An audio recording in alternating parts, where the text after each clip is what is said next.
பெண்களின் மார்பையும் தொப்புளையும் பார்த்து மயங்கி விடாதே. அவை வெறும் சதையும் செலநீரும் கொழுப்பும் நீரும் மட்டுமே என்பதை மனதில் மீண்டும் மீண்டும் நினைவுபடுத்திக் கொள். மூடனே, ஆதி இறைவனை நினைத்துப் பார், அவனை வணங்கு. மரண காலம் வரும்போது உன்னுடைய பதவி, பட்டம், நீ கற்ற கல்வி, பேசிய பெருமை, இலக்கண புலமை உன்னை காப்பாற்றாது.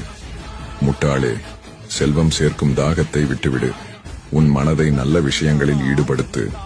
உன்னுடைய சொந்த உழைப்பினால் ஈட்டிய செல்வத்தோடு திருப்தி அடைந்து கொள். தாமரை இலை தண்ணீர் போல நிலையில்லாததுதான் இந்த வாழ்க்கை.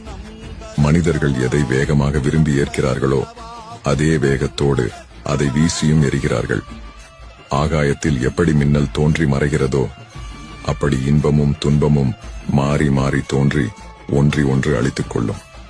ஆனால் யாரும் எப்பொழுதும் இன்பத்தில் இருக்க முடியாது.